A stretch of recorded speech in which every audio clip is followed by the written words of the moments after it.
cuando uno quiere escribir un texto académico científico, en realidad uno tiene que realizar toda una serie de procesos y saber fundamentalmente que el texto no surge completo en el primer intento, ¿no?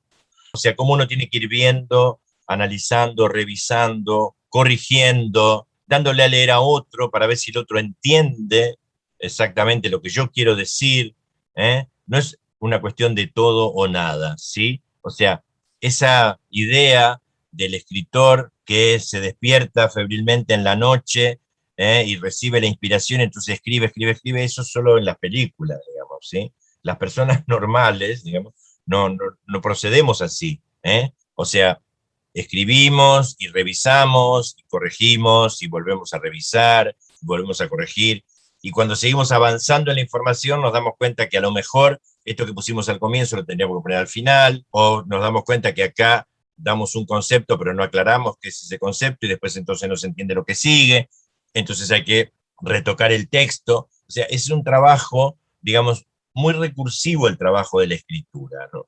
Y muchas veces, muchas cosas de las que uno escribe quedan descartadas, porque en el proceso de escritura uno se va dando cuenta de cómo tiene que modificar, cambiar, agregar, suprimir, expandir, ¿eh? Esto es una cuestión importante. Por suerte existe la computadora, entonces uno escribiendo en la pantalla, uno corta, pega, tacha, ¿sí? Imagínense cuando no existía la computadora y todo esto se hacía a mano. ¿Mm? Ustedes no sé si han leído La Guerra y la Paz, una novela de León Tolstoy, un novelista ruso que tiene casi 1000 páginas. Bueno, Tolstoy corrigió 7 veces el manuscrito de su novela. En realidad, la que reescribía era la mujer de Tolstoy, ¿no? La esposa. Es decir, él decía y la esposa pasaba, pacientemente 7 veces las 1000 y pico de páginas de La Guerra y la Paz.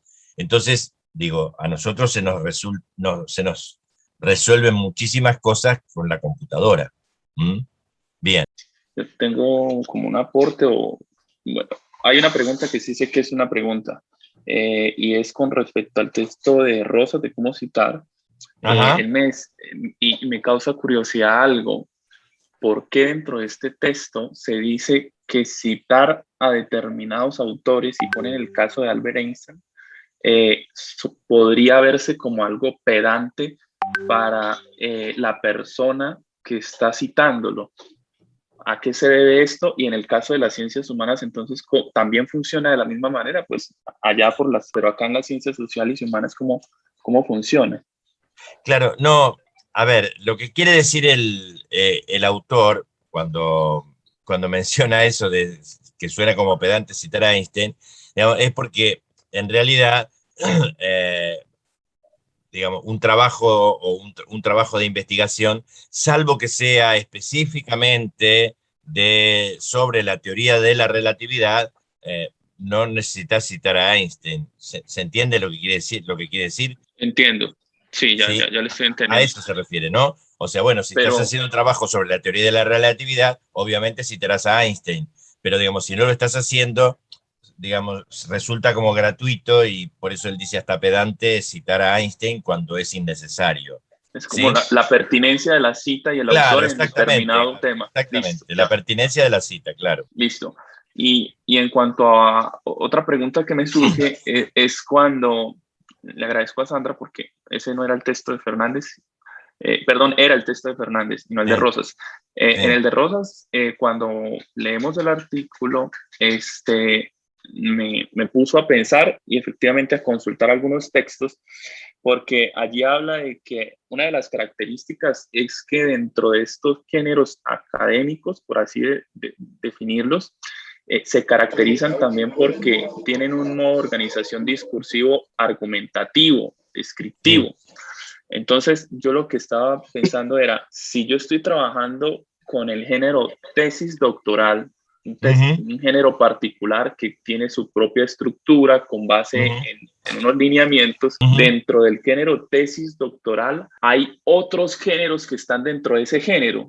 ¿Cuáles serían esos otros géneros? Entonces yo me decía, claro, pues resulta que planteamiento de problema es un género particular que tal vez me lleve a hacer descripciones de lo que yo, el tema que yo, mientras que el género justificación de mi tesis doctoral implica que yo ya no sea tan descriptivo, sino más bien argumentativo y diga los por qué, cuándo, cómo, dónde voy a hacer eso. Exactamente. Eso entonces sí es posible que dentro de un género hayan otros géneros discursivos que se abarquen allí mismo. No hoy, pero el próximo encuentro voy a trabajar justamente con los géneros privativos de la tesis doctoral, que son dos fundamentalmente, el expositivo explicativo y el argumentativo. La descripción es un subgénero dentro del género expositivo, ¿sí? Entonces, ustedes van a ver cómo, por ejemplo, el estado del arte, cuando uno hace el estado del arte, fundamentalmente es un trabajo de carácter monográfico, más bien, digamos, descriptivo. Cuando uno plantea el problema, es un trabajo descriptivo. Pero cuando uno analiza los datos, es un trabajo argumentativo. Sí, yo justamente voy a trabajar, no hoy, sino el próximo encuentro, voy a trabajar esa problemática, ¿no? O sea, la problemática de las, digamos, las secuencias expositivas y las secuencias argumentativas que son propias de las tesis doctorales. ¿Sí? ¿Te queda claro, Jonathan? Sí, muchas gracias, profesor. Fantástico. Bien, ¿tengo alguien más? Si Profesor, no hay nadie yo tengo una duda, pero no dude, es del texto, no se sino de preocupe. una vez que trabajamos un texto académico, un artículo, Sí. y un editor de estilo nos dijo, tiene demasiadas citas, así las Ajá. citas no o sea, si las citas estuvieran pertinentes, trabajadas, y me decía, tiene tantas citas que puede ser o sea, que lo pueden pensar como un plagio, entonces tienes que pasar las citas literales a citas de paráfrasis. Quisiera saber cómo funciona ese tema porque yo quedé confundida, porque uno piensa que entre más citas, entre más enriquezca el texto con ese tejido de citas, ¿cierto? Como que mejor es el diálogo del texto. No, las citas tienen que ser estrictamente pertinentes. O sea, hay que citar aquello que es imposible explicar, exponer, describir, digamos, con otras palabras. Es decir, o sea, conceptos básicos propios de una teoría. Cuando hay un montón de citas, eso es una colcha de retazos, digamos, no es un texto, no es un texto, ¿sí? Es una acumulación, digamos, de textos sueltos sin hilación. Una cuestión que hay que aclarar es la siguiente. Si yo parafraseo, también estoy plagiando si no digo a quién estoy parafraseando. Hay que tener mucho cuidado con eso, ¿eh? O sea, el plagio no es solo, digamos, reproducir las palabras textuales de un autor sin encomillar. El plagio también es parafrasear sin citar a quién se está parafraseando. Por supuesto, en la paráfrasis no van las comillas, ¿sí? Eso es una cuestión importante.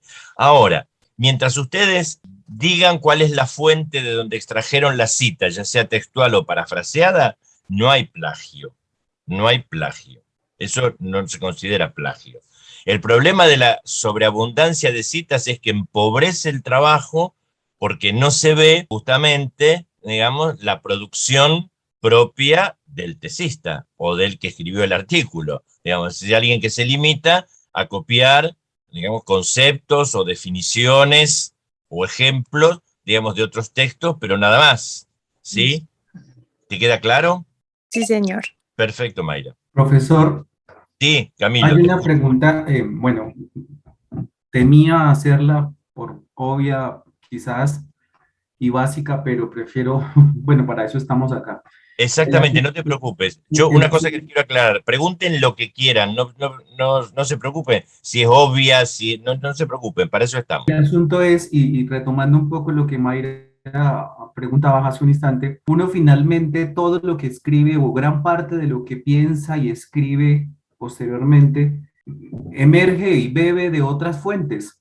Claro, Entonces, hasta que, o sea, si yo voy a hablar de una situación en relación al cambio climático, por dar un ejemplo, es sí, natural que muchas de las cosas que yo piense y reflexione las he leído en otras partes las he reflexionado y entonces, en ese sentido, qué tan original y tan, sí, qué tan original termina siendo ese texto mío que me lleve a no citar esas fuentes de las que bebí para llegar a esas conclusiones que estoy poniendo por escrito? No sé si me hago entender, porque en últimas termino pensando yo que nada es original mío, porque emerge de otros procesos y de lectura. ¿Sí me hago comprender, profesor Fernando?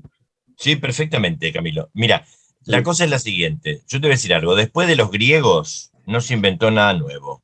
O sea, de los griegos para acá no hay nada nuevo inventado. O sea, como bien dice Bakhtin y como bien dice Kristeva, digamos, o sea, es digamos, un proceso de intertextualidad. Entonces, sin duda que hay cuestiones, vos estás hablando del cambio climático, digamos que son opiniones tuyas o son conceptualizaciones o reconceptualizaciones que has hecho a partir de leer otros autores.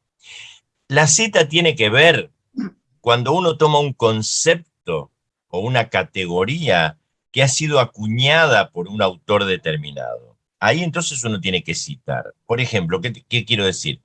Si vos vas a trabajar un texto de economía y hablas de plusvalía, el padre del concepto plusvalía es Carlos Marx. Entonces, si vas a hablar de plusvalía, citarás a Carlos Marx en el texto en donde él dice qué es exactamente la plusvalía, si tomás el concepto de plusvalía que toma Carlos Marx. Porque vos podés plantear, por ejemplo, digamos, alguna variación en eso. Entonces, digamos, vos lo que estás planteando es, y decís que lo que estás hablando de plusvalía es una elaboración propia en base a una cantidad de lectura que difiere de lo que plantea Carlos Marx acerca de la plusvalía. ¿Se entiende lo que estoy diciendo? Sí, sí, sí, entiendo. ¿Te queda claro, Camilo? Sí, profe, muchas gracias. Obvio que hay cuestiones que son elementales, es decir, a ver, digamos, o sea, definir temperatura, por ejemplo, no tengo que recurrir a ningún autor porque digamos, es elemental el concepto de lo que es la temperatura, ¿sí?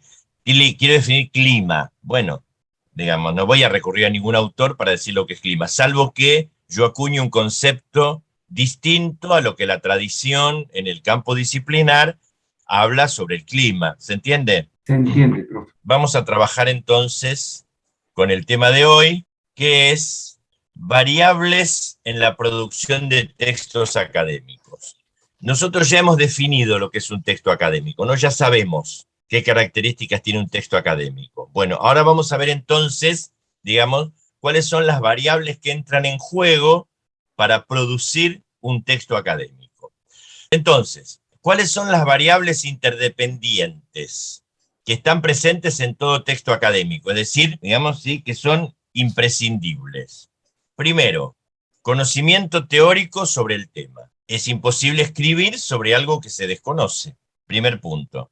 Segundo, los conocimientos lingüísticos y retóricos permanentes, es decir, bueno, ¿cuáles son las características lingüísticas y discursivas propias, reconocidas socialmente, establecidas, canonizadas del texto que estoy escribiendo?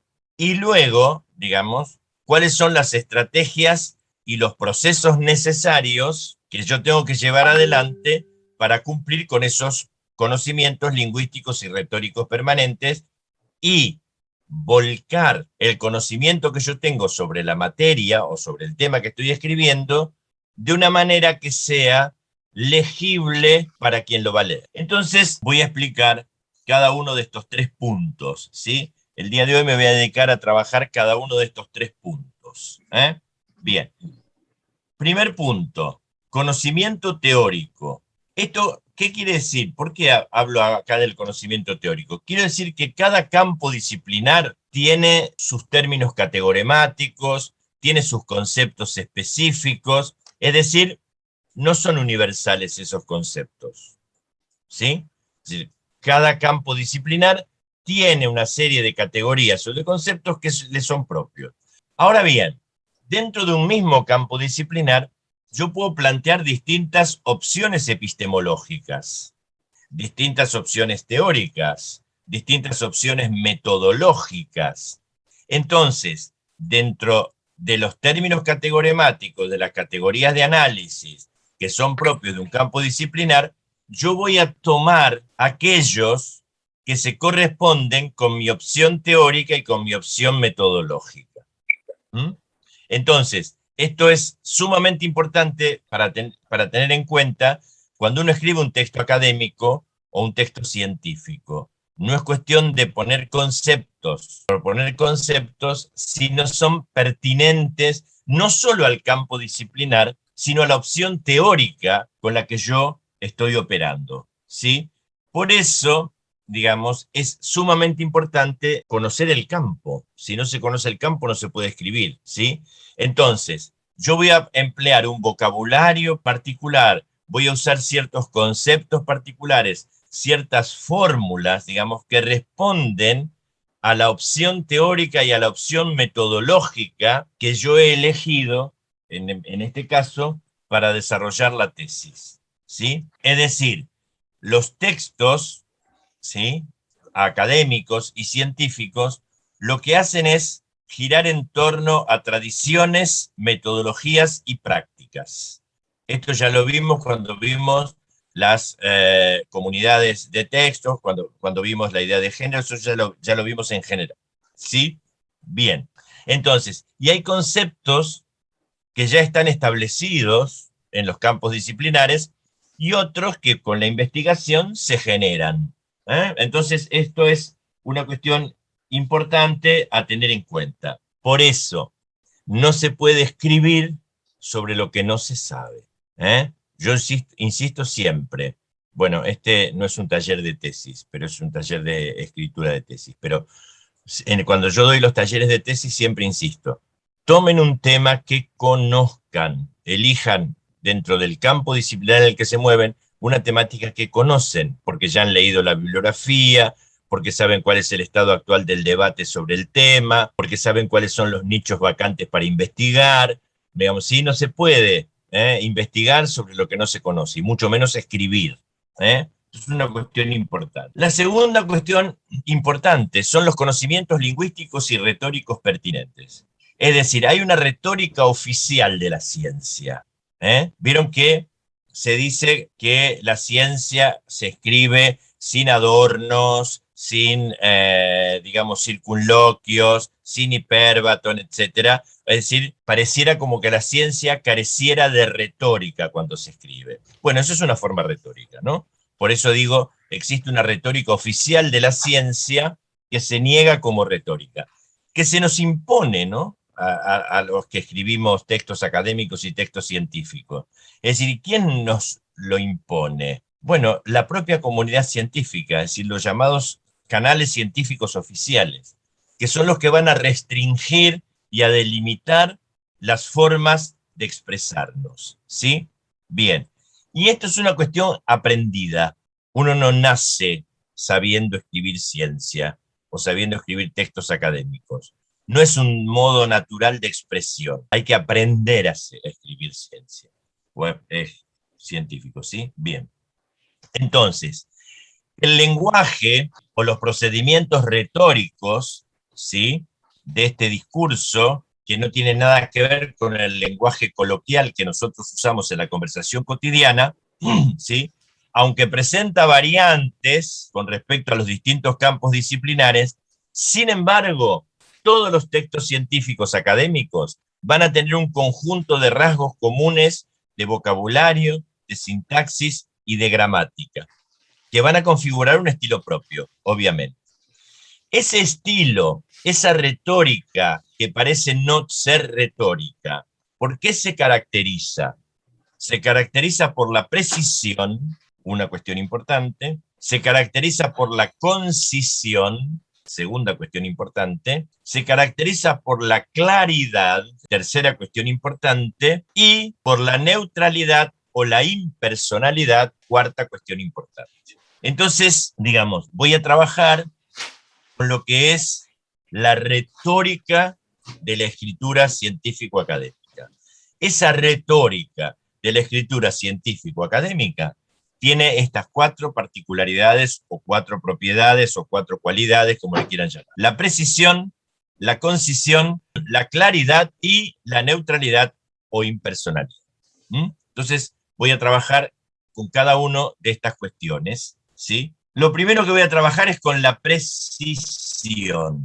¿Qué es la precisión? Es la exactitud rigurosa en el lenguaje y en el estilo. ¿Cuándo un texto es preciso? Cuando yo escribo con las palabras que comunican sin lugar a dudas exactamente lo que quiero decir. Tengo que evitar de cualquier manera la ambigüedad. Entonces, la precisión implica esto, implica que yo uso exactamente las palabras que dan cuenta de lo que quiero decir. Entonces, ¿cómo se logra la precisión? Bueno, la precisión se logra a partir del uso exclusivo de adjetivos especificativos. Ahora voy a explicar cada una de estas cosas, ¿sí? A partir de un vocabulario denotativo y no usando las llamadas palabras baúl o palabras comodín. Entonces, voy a usar solo adjetivos especificativos, solo un vocabulario de significación denotativa y no voy a usar las palabras baúl o las palabras comodín. Entonces, voy a trabajar con cada uno de estos elementos. Estoy trabajando con la precisión, ¿sí? O sea, la precisión tiene estos tres rasgos. Voy a explicar cada uno de estos tres rasgos. El primer rasgo, los adjetivos especificativos también se llaman clasificantes, también se llaman relacionales o también se llaman clasificadores. ¿Qué características tienen? Acompañan al sustantivo para diferenciarlo del resto de otros sustantivos. Es decir, muestran, enuncian una propiedad de ese sustantivo que hace que sea diferente a otros sustantivos. Fíjense, en la expresión el lápiz verde es mío. Verde es un adjetivo especificativo. ¿Por qué? Porque está dando una característica de ese lápiz que lo distingue del conjunto de otros lápices. Si yo dijera el lápiz lindo es mío, esa expresión lindo, que también es un adjetivo, no es un adjetivo especificativo, porque no expresa una característica que distinga a ese lápiz concreto de otros lápices. Lindo es una apreciación, pero no es distintivo, no marca un rasgo distintivo. El adjetivo especificativo es el que marca un rasgo distintivo. Bien, estos adjetivos son de carácter neutro, es decir, no son valorativos. No es lindo, no es pequeño, no es agradable, no es desagradable, no es eso. Esos son adjetivos de carácter valorativo, no de carácter neutro. Una cuestión importante. Siempre van detrás del sustantivo, no se colocan adelante, ¿sí? Entonces yo tengo que decir conversación, que es el sustantivo, informal. No digo informal conversación. En la ciencia en general, los adjetivos no preceden a los sustantivos. Digo debate político, no digo político debate. Entonces, son de carácter neutro, es decir, muestran solo una característica objetiva, no apreciativa, no valorativa, del sustantivo al que acompañan. No admiten graduación o cuantificación, por ejemplo, no se puede poner en superlativo, yo no puedo decir un ganado muy ovino. ¿El ganado es ovino o no es ovino? No es muy ovino. Entonces, el superlativo no va. Y a veces pueden ir precedidos de un prefijo, ¿no? Como el prefijo ante, o el prefijo pre, o el prefijo anti. Yo puedo decir periodo antediluviano, ideas antidemocráticas, reunión preelectoral. ¿Ven? Sigo entonces. Un ejemplo, fíjense, ¿no? Digo, esto está tomado de un texto cualquiera. Lo que está en amarillo son los adjetivos especificativos. Y explico por qué. Fíjense, dice el texto, el efecto inmediato de la agricultura fue la vida sedentaria, la creación de los primeros asentamientos estables y las aldeas agrícolas. Si yo suprimo esos adjetivos destacados en amarillo, el texto pierde parte del significado.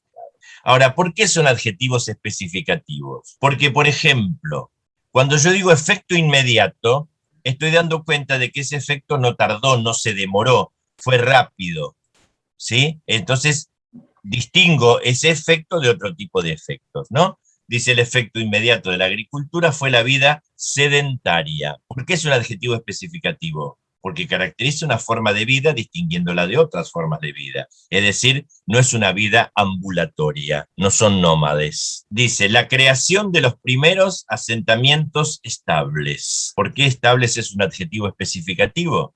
Porque diferencia a esos asentamientos de otros que pueden ser precarios, por ejemplo. ¿Y por qué agrícolas es un adjetivo especificativo? Porque está dando cuenta de que la base de la economía de esas aldeas fue la agricultura, no fue ni la ganadería ni la industria. ¿Ven?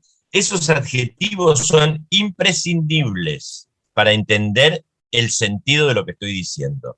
Y a su vez son neutros, si no son de carácter valorativo, cuestión sumamente importante.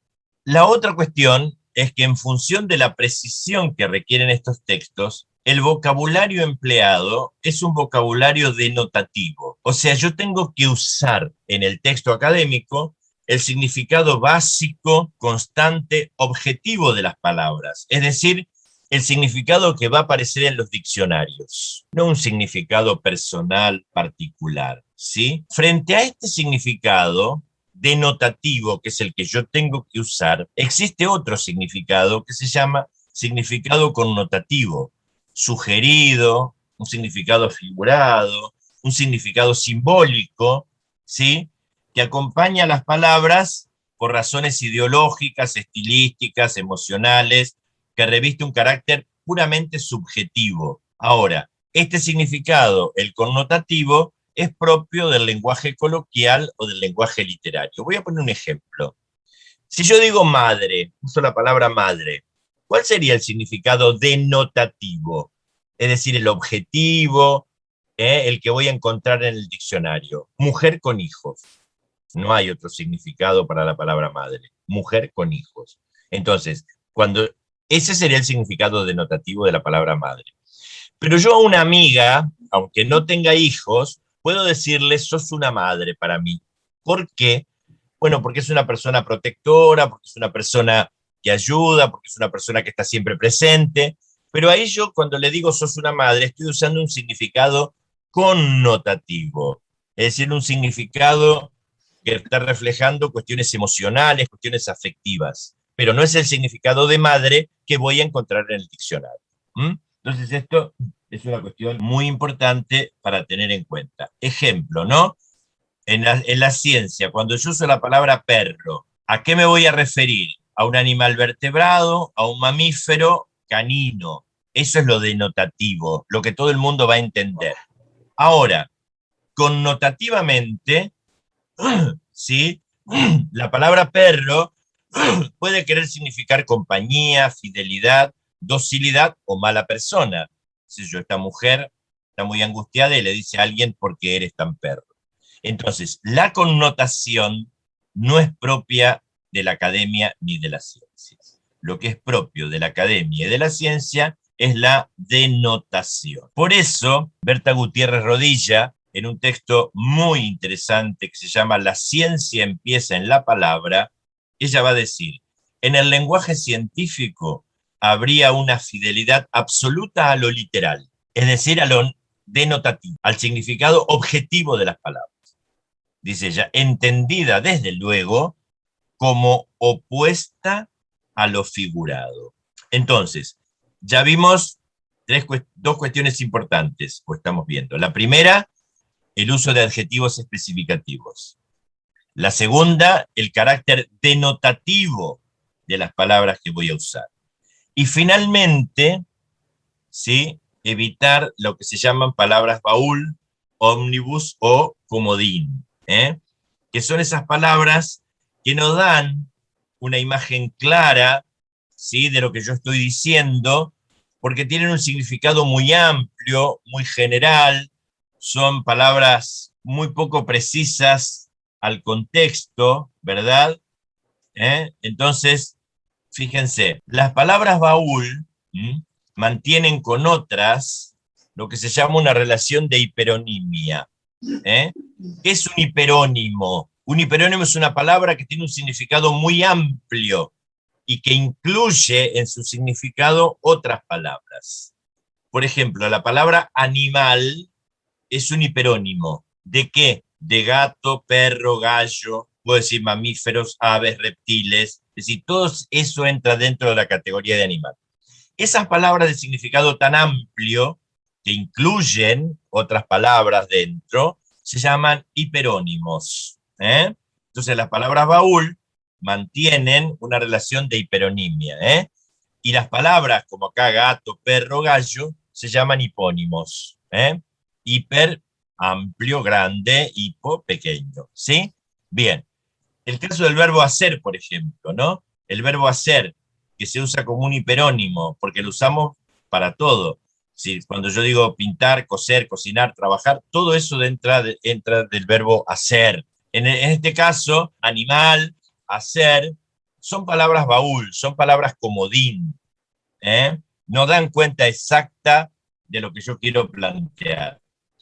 Por ejemplo, fíjense, un término hiperónimo es aquel cuyo significado incluye otros términos, el caso de pájaro. ¿Y los hipónimos qué son? Son las palabras que están incluidas dentro de esa palabra que tiene un significado genérico. Si hiperónimo es pájaro, ¿cuáles pueden ser los hipónimos? Bueno, golondrina, colibrí, canario, gorrión, petirrojo, tórtola, si lo que se les ocurra. Bien, pero entonces, ¿qué usarán ustedes? ¿Usarán pájaro? No. Si se refieren a la golondrina, usarán golondrina, no pájaro. Sumamente importante esto, no usar las palabras baúl o las palabras comodín.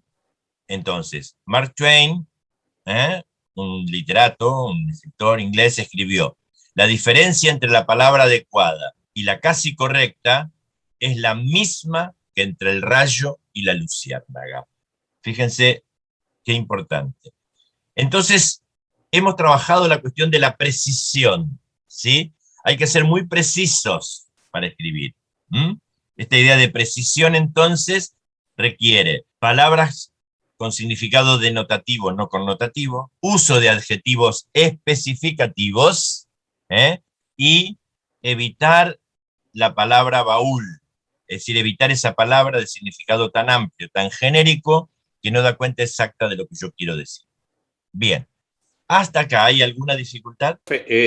O sea que podemos decir, para nosotros lograr un texto preciso, de alguna manera tenemos que aislarnos del uso de figuras literarias. Por Sin ejemplo, duda. símil, metáfora, comparación, epípeto. O sea, no son maneras correctas, porque casi siempre, digamos, manipulan de una manera diferente los adjetivos.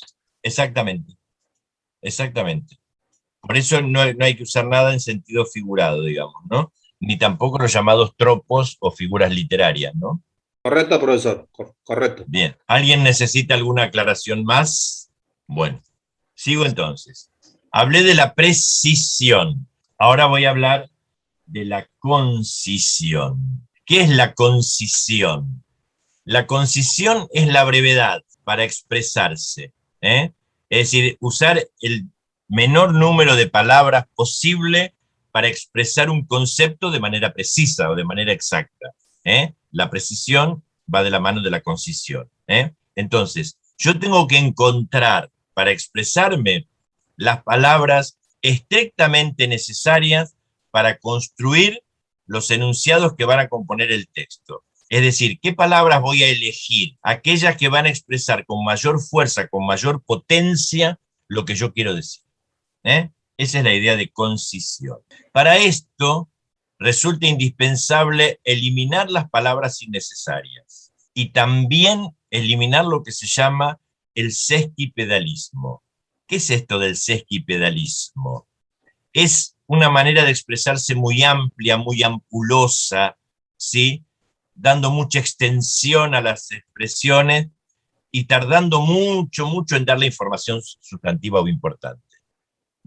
Digamos, si algo caracteriza al texto científico es justamente la falta de sesquipedalismo. Entonces hay que evitar lo que son las palabras innecesarias, ¿sí? Bien, voy a poner un ejemplo, fíjense, ¿no? ¿Cómo se logra la concisión? Bueno, verificando si cada palabra es necesaria y es pertinente, y si no, las tengo que eliminar. Fíjense el ejemplo 1, una expresión dicha en 41 palabras. Dice: un hombre no identificado, al parecer joven, que se cubría el rostro con una capucha y portaba una pistola, asaltó las dependencias del Banco X ubicado en la calle Y, de la que consiguió alzarse con un botín de $30.000. ¿Cuántas palabras? 41. Lo puedo decir exactamente con la mitad de las palabras. Un encapuchado joven, que portaba una pistola, asaltó el Banco X de la calle Y y se llevó $30.000. Digo exactamente lo mismo, lo digo con mucha más brevedad y resulta mucho más claro. Entonces, eso es una cuestión de la concisión. Y la otra es evitar lo que se llaman las expresiones prolijas, es decir, ese regodeo en la palabra, ¿no? Que se centra en los detalles, qué sé yo. Digo, por ejemplo, una expresión prolija es basada en el hecho de que, con decir porque es lo mismo, en nuestros días, actualmente, el presente trabajo, este trabajo, los datos obtenidos muestran, los datos muestran, ya está. Entonces, evitar esto que se llama expresiones prolijas, ¿no? O sea, esas expresiones que dan vueltas, y no aportan información necesaria. Voy a poner un ejemplo humorístico para que vean. Está sacado de la tira Mafalda de Quino, ¿no? Ven, Manolito le dice a Felipe, ¿sabías que en la otra cuadra ponen una juguetería? Felipe se encuentra con Susanita. ¿Sabés que en la otra cuadra ponen una juguetería? Susanita le cuenta a Mafalda. ¿Sabés que en la otra cuadra, al lado del sastre que le hizo el traje de casamiento al hijo de la manicura, y la noche de la boda quería cobrárselo en la iglesia porque el otro se había hecho el burro y se armó una bataola en la que se metió hasta la madrina, que dicen que les hizo un regalito de morondanga y eso que cobra la pensión del marido, más lo que sacará del alquiler de la piecita de la terraza al renguito que arregla radios, ponen una juguetería? Digo, ¿no? Esta cuestión de evitar todo ese uso de circunloquios y de palabras que en realidad lo que hacen es enredar y oscurecer lo que se quiere decir antes que aclarar. Bueno, muy bien. Entonces, ahí estamos con la idea de la concisión. Entonces, por eso hay que evitar lo que se llama el blablismo o la verborrea. Pero, siendo muy cuidadosos en no caer en lo que se llama el laconismo. ¿Qué es el blablismo o la verborrea? Es esa tendencia a utilizar una cantidad de palabras que resultan innecesarias, porque se puede decir con muchas menos. Pero ¿qué es el laconismo? Es expresarse de manera exageradamente breve, lo que dificulta la comprensión del mensaje. Entonces, en la concisión hay que decir las palabras justas, exactas, aquellas que expresan con mucha fuerza lo que yo quiero decir, evitar el blablismo, es decir, todos esos circunloquios, pero no retasear información, porque entonces no se entiende lo que yo quiero decir. ¿Estamos hasta acá? ¿Dudas? ¿Preguntas? No, señor, muy claro todo. Muy claro, bien. Y ahora me queda entonces la claridad. ¿Cómo se logra la claridad en la expresión de las ideas? Bueno, se logra expresando de manera sencilla y jerarquizada, es decir, las ideas que yo quiero exponer. Es decir, yo tengo que expresar exactamente lo que quiero comunicar. Entonces, formas de lograr la claridad, usando el orden lógico de la oración. Primero va el sujeto, después el verbo, después los complementos. Sujeto, algunas tribus. Verbo, creen, complementos, que el espejo es un peligroso enemigo del hombre. ¿Sí? O sea, literariamente yo podría decir, un peligroso enemigo del hombre, creen algunas tribus que es el espejo. Esto no va para la ciencia. O sea, primero tengo que decir sujeto, verbo, complemento. Salvo que yo quiera enfatizar o dar mayor relieve a alguno de los elementos de la oración que no sean el sujeto. Por ejemplo, yo acá que quiero resaltar en esta expresión, poco antes de morir, mi padre donó todos sus libros. El momento en que mi padre los donó. Entonces, como lo más importante para mí es resaltar el momento en que mis padres donó los libros, yo digo poco antes de morir. Y después va el sujeto, mi padre, ¿sí? Y después el verbo, donó. Esto es una cuestión importante, ¿no? Bien, esto es una forma de lograr claridad. La otra forma de lograr claridad es el orden, o sea, la jerarquización de la información cuando yo expando la información. ¿Qué quiero decir? Fíjense, yo tengo una expresión que es la siguiente. Los modelos explicativos de la lectura incluyen, además de los factores estrictamente cognitivos, factores psicológicos y ecológicos. Entonces, yo acá que estoy brindando una información acerca de los factores que influyen en la comprensión de la lectura. ¿Cuáles son los factores que primero nombro en esta expresión? Los cognitivos. Por lo tanto, si yo voy a aclarar cuáles son los cognitivos, los psicológicos y los ecológicos, primero hablaré de los cognitivos, porque son los primeros que mencioné. O sea, tengo que guardar ese orden de la información. Después hablaré de los psicológicos y después de los ecológicos. Y así, por ejemplo, digo, ¿no? Los modelos explicativos de la lectura incluyen, además de los factores estrictamente cognitivos, factores psicológicos y ecológicos. Ahora amplío. ¿Por cuál voy a empezar? Por lo que nombré primero. Los factores cognitivos, ¿ven?, incluyen las habilidades del sujeto que predicen, bueno, sigue la definición. ¿Está? Entonces, es muy importante en relación con la claridad, esto que yo mencioné aquí, el predominio del orden lógico de la oración y el orden en que yo voy a expandir la información que brinde antes. Y la otra cuestión importante es usar lo que se llaman los marcadores discursivos, que son aquellas palabras, aquellas expresiones que a veces no tienen un significado pleno, pero que ayudan a comprender el significado de la expresión, ¿sí?, que manifiestan la organización interna de la información, ¿sí?, y la relación que se va a establecer entre cada una de las partes del texto, ¿sí? Es decir, eso que se llaman los marcadores discursivos van a aportar continuidad informativa al texto y van a garantizar la unidad temática, ¿no?, y la cohesión entre los segmentos textuales. Esos marcadores son como las señales de tránsito, ¿no?, que brindan instrucciones para orientar la lectura del texto. Yo acá les voy a mostrar los marcadores discursivos, no para que se los acuerden de memoria, porque esto no tiene sentido, sino para que vean cuáles son esas palabras que ayudan a ordenar y a jerarquizar la información, ¿sí? Por ejemplo, ¿no?, si yo quiero estructurar la información dando cuenta de cosas que han ido sucediendo en distintos momentos, diré en primer lugar, después diré en segundo lugar, después diré en último lugar, o diré por una parte, por otra parte, etcétera, ¿no? Bien, si yo quiero sumar información, diré además, diré incluso, ¿sí? Si quiero oponer información, diré por el contrario, antes bien, ¿eh? Si quiero ampliar información, diré o sea, es decir, pondré un ejemplo, por ejemplo. ¿Ven? Bueno, hay una cantidad de marcadores discursivos, ¿sí? Acá les dejo el cuadro. Profe, ¿Sí? que también se pueden llamar palabras de enlace o conectores. Sí, pero no todos los marcadores discursivos son conectores, ¿eh?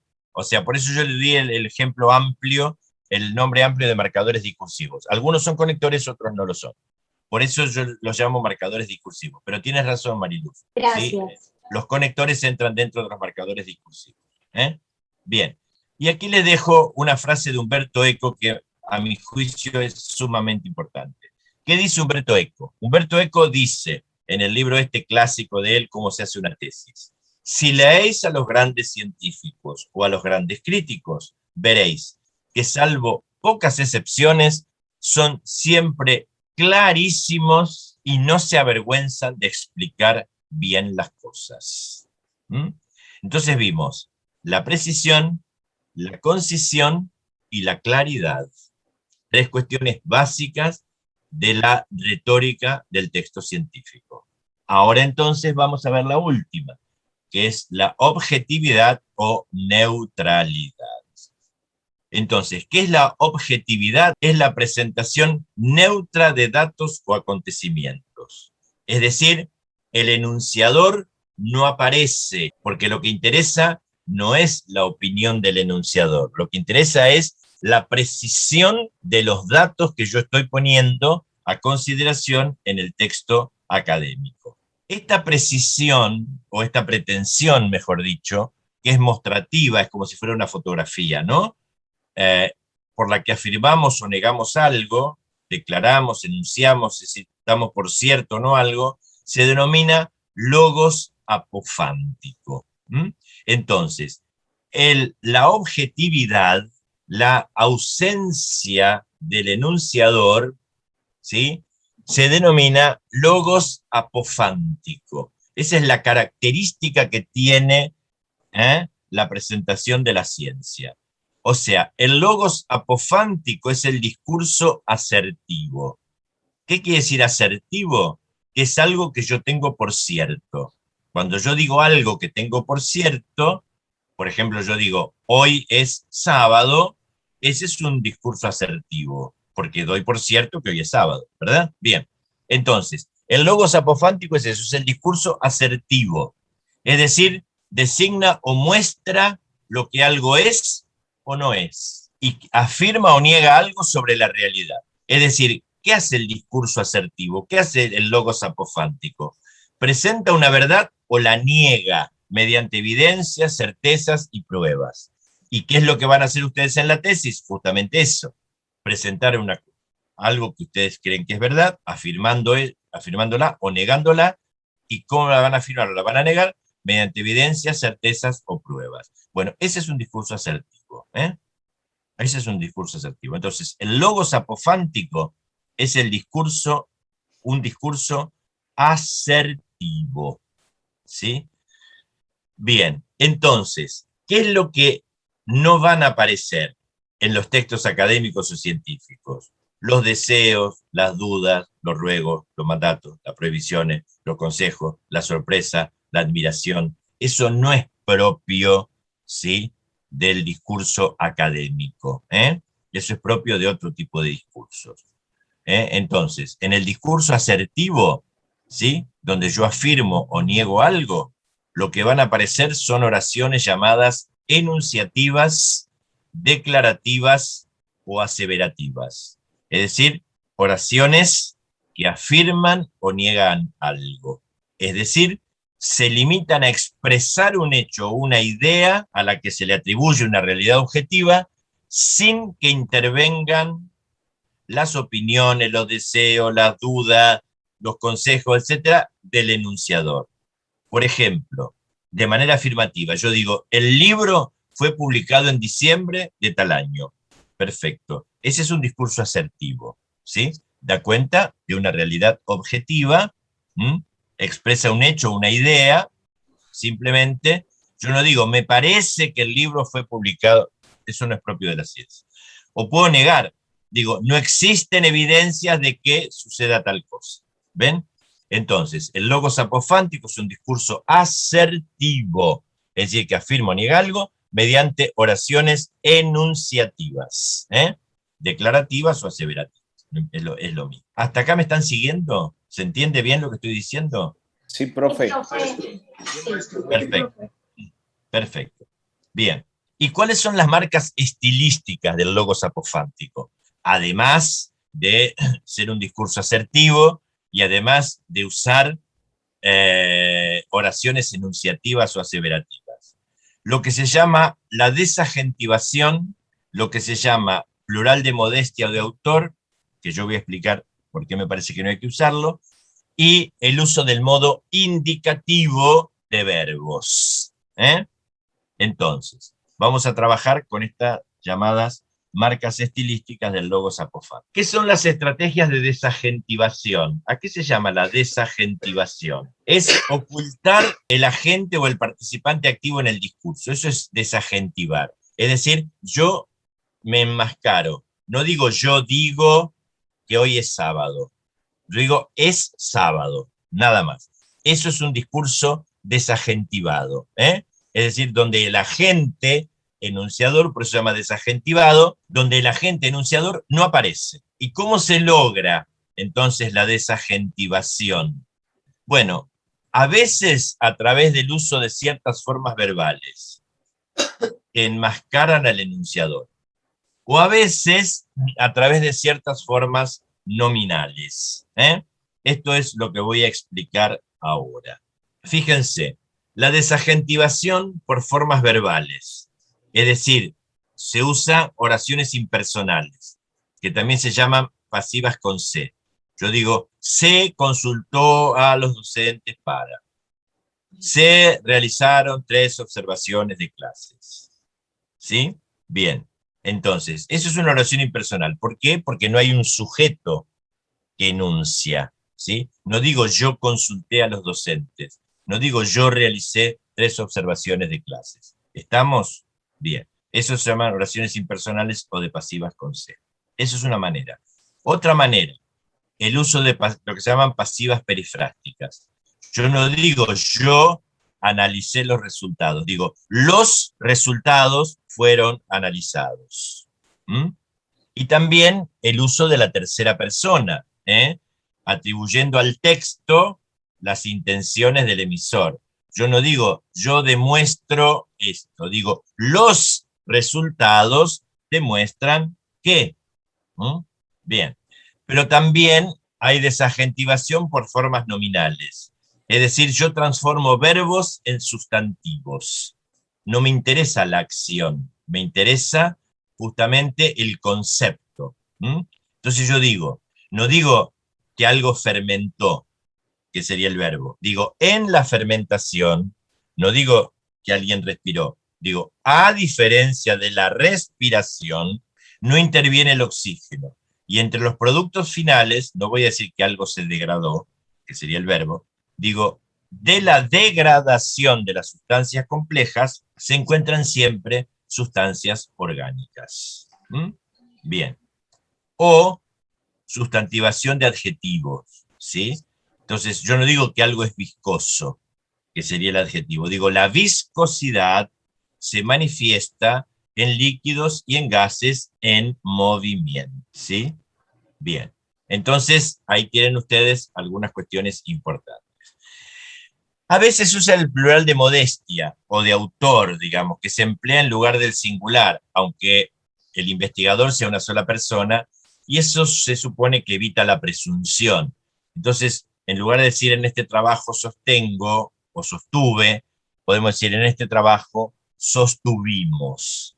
Ahora, yo no soy muy amigo del plural de modestia, y yo en esto coincido con José Martínez de Sousa, que es un español que escribió un libro que se llama Manual de Estilo de la Lengua Española. Porque él dice, sin embargo, el plural de modestia, dice Martínez de Sousa, puede generar confusiones. Yo digo, en efecto, ¿no? Cuando un autor dice, nosotros pensamos que este procedimiento, ¿a quién se refiere? ¿Quién es nosotros? ¿Una sola persona que usa el plural de modestia? ¿Varias personas que usan el plural? Yo aconsejo no usarlo, pero cada uno es libre de usarlo si quiere, ¿verdad? Yo no lo prefiero y yo en la investigación no lo uso, pero bueno, es una forma habilitada, o sea que el que quiera lo puede usar. Y después el empleo del modo indicativo de los verbos, ¿no? O sea, es el modo verbal en que afirma o niega con certeza hechos, acontecimientos, digamos sí, que se producen, que se han producido o que se van a producir en la realidad. Ese es el modo indicativo. Y dentro del modo indicativo se usa el presente, el llamado presente atemporal o presente nómico. ¿Qué es esto de presente atemporal o presente nómico? Es ese tiempo presente que expresa realidades que no dependen del paso del tiempo.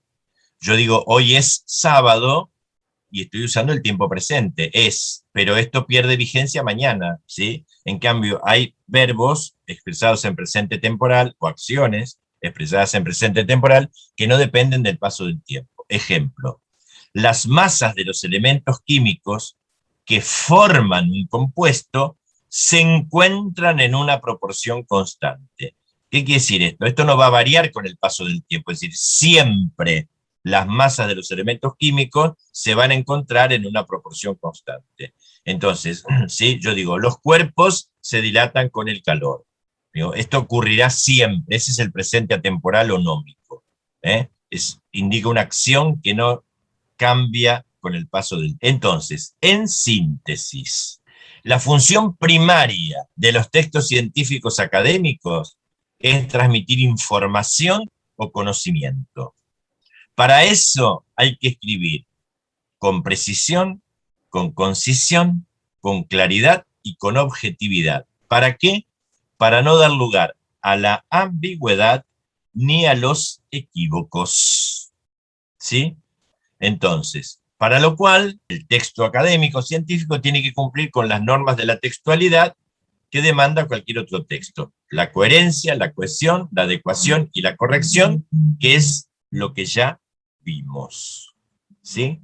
Y acá hay una cuestión importante que quiero señalar, y es esto, entonces, por lo que se requiere una organización rigurosa de las ideas, ¿no? Hay una selección muy estricta de las formas lingüísticas que se van a utilizar. Por eso, digamos, ¿sí? Acá, adelantándome a lo que ya dije hace un rato, la estructura, digamos, de todo texto científico, académico, y sobre todo de una tesis, se basa en la exposición y en la argumentación. Una cuestión importante que tiene que ver con esta retórica, ¿no?, del texto científico es fundamentalmente evitar la ambigüedad, ¿eh? Es decir, usar palabras o las palabras con su significado unívoco, no multívoco, ¿sí? Por eso la idea de el significado denotativo y no el connotativo, ¿eh? Y para cerrar, que es mucha información, sino les dejo dos tareas. Uno, resolver las consignas que van a estar propuestas en la ficha de trabajo número 2, y 2, leer y comentar el texto, El problema de la objetividad de la investigación social, de Miriam Mávares, que se los voy a pasar a Natalia inmediatamente. Cierro entonces esto. Profe, disculpe una pregunta. Pregunte lo que quieran. Estoy para... Bueno, digamos que ahora de esta última consigna en especial, porque cuando fui a hacer la consigna de la anterior me surgió. Cuando usted se refiere a comentar, de pronto, ¿qué esperaría usted de ese comentario? Porque pues yo puedo comentar y para mí pueden ser 3 líneas, ¿sí me hago entender? Entonces no sé, de pronto usted dentro de ese proceso evaluativo. No. A mí lo que me interesa, digamos, es que a veces, a lo mejor en un texto que yo propongo, ustedes extraen como idea importante una sola oración o una sola palabra, porque es a lo mejor lo que no conocían y el resto lo conocían. O sea que el comentario es en función de lo que ustedes planteen, ¿sí? De lo que ustedes sientan necesidad, les interese. No hay una fórmula estandarizada. Esto tiene que ver con cómo cada uno recibe, digamos, lo que yo aporto en función de sus conocimientos previos, ¿no? Esto es lo que se llama el aprendizaje significativo, del que habla Ausubel, cómo ustedes enredan en una red de conceptos que ya tienen cuestiones nuevas, y cómo resignifican. Así que para ustedes eso puede ser 3 líneas, 2 líneas, 1 línea, 1 página. Eso depende de cada uno de ustedes. ¿Está? Muchas gracias, profe. No, por favor. Bueno, comentamos un poquitito, a ver cómo han visto el trabajo hoy, qué les ha parecido la información que les presenté. Ahora después van a tener que hacer una serie de ejercicios sobre esto que están en la ficha 2, ¿no? Pero me interesa saber qué es lo que les ha parecido el trabajo. Excelente, sí. Profe, pues es muy necesario en nuestro proceso de trabajo, ¿verdad? Que nos toca escribir y demás, y también para orientar a nuestros estudiantes. Ajá. Gracias. Bien. Profesor, como siempre, pues la información que hemos recibido hoy de usted en esta clase ha sido clara y precisa. Ah, bueno, eso me satisface, digamos, porque me interesa que quede claro y que sea preciso y que lo puedan aprovechar, ¿no? Profe, a mí lo que me lleva a pensar la clase que ha aportado bastante, en mi caso, es entender por qué a veces se dificulta tanto el escribir, ¿sí? Uh-huh. Y no solo, vuelvo y digo, poniéndome en mi lugar, sino también en el de mis estudiantes y personas que me rodean, y es que el escribir implica tantos elementos, tantos, que pues como lo decía uno de los textos que trabajamos para hoy, escribir se aprende a escribir haciéndolo, entrenando. Y pues como aun cuando no somos conscientes, hay tantas cosas por tener en cuenta. Entonces a mí me lleva a pensar eso y me deja un poco sorprendida, pero clara la información y muchas gracias por aportar tanto. No, al contrario. Sí, exactamente, miren, a escribir, o sea, uno aprende naturalmente a hablar, ¿no? Por estar inserto en un medio lingüístico y por tener un aparato fonador y por desarrollar, digamos, ciertas cuestiones intelectuales. Uno aprende a hablar y él lo aprende a hablar rápidamente, digamos. A escribir no se aprende rápidamente, no es un aprendizaje natural, es un aprendizaje artificial. Agradecerle infinitamente y señalar que realizando y lo que escribe y lo que hace comete tantos errores y usted nos deja ver de una manera muy tranquila y muy sencilla cómo podríamos evitarlos. Me parece extraordinario el aprendizaje que hoy, por lo menos en parte alcanzo a tener con usted. Gracias, maestro. Bárbaro. Ven, por eso es muy importante, y esto lo vamos a ver en los sucesivos encuentros, digamos, cómo cuando uno pretende escribir, sobre todo cuando uno pretende escribir un texto académico científico, ¿no? Cuando uno escribe una carta personal, bueno, uno escribe como quiere, como le sale, no importa. Pero digo, cuando uno quiere escribir un texto académico científico, en realidad uno tiene que realizar toda una serie de procesos y saber fundamentalmente que el texto no surge completo en el primer intento, ¿no? O sea, cómo uno tiene que ir viendo, analizando, revisando, corrigiendo, dándole a leer a otro para ver si el otro entiende exactamente lo que yo quiero decir, ¿eh? No es una cuestión de todo o nada, ¿sí? O sea, esa idea del escritor que se despierta febrilmente en la noche y recibe la inspiración, entonces escribe, eso solo en las películas, digamos, ¿sí? Las personas normales, digamos, no procedemos así, O sea, escribimos y revisamos y corregimos y volvemos a revisar, y volvemos a corregir, y cuando seguimos avanzando en la información nos damos cuenta que a lo mejor esto que pusimos al comienzo lo tendríamos que poner al final, o nos damos cuenta que acá damos un concepto pero no aclaramos qué es ese concepto y después entonces no se entiende lo que sigue, entonces hay que retocar el texto. O sea, es un trabajo, digamos, muy recursivo el trabajo de la escritura, ¿no? Y muchas veces, muchas cosas de las que uno escribe quedan descartadas, porque en el proceso de escritura uno se va dando cuenta de cómo tiene que modificar, cambiar, agregar, suprimir, expandir. Esto es una cuestión importante. Por suerte existe la computadora, entonces uno escribiendo en la pantalla, uno corta, pega, tacha, ¿sí? Imagínense cuando no existía la computadora y todo esto se hacía a mano. Ustedes no sé si han leído La Guerra y la Paz, una novela de León Tolstoy, un novelista ruso que tiene casi 1000 páginas. Bueno, Tolstoy corrigió 7 veces el manuscrito de su novela. En realidad, la que reescribía era la mujer de Tolstoy, ¿no? La esposa. Es decir, él decía y la esposa pasaba pacientemente 7 veces las 1000 y pico de páginas de La Guerra y la Paz. Entonces, digo, a nosotros se nos resuelven muchísimas cosas con la computadora. Bien, ¿algo más? ¿Alguna aclaración más? Bueno, si no es así, entonces yo le paso a Natalia ahora los materiales para que ella los pueda redistribuir con ustedes y nos volvemos a encontrar el próximo sábado, con la 4ª clase, penúltima clase. ¿Estamos?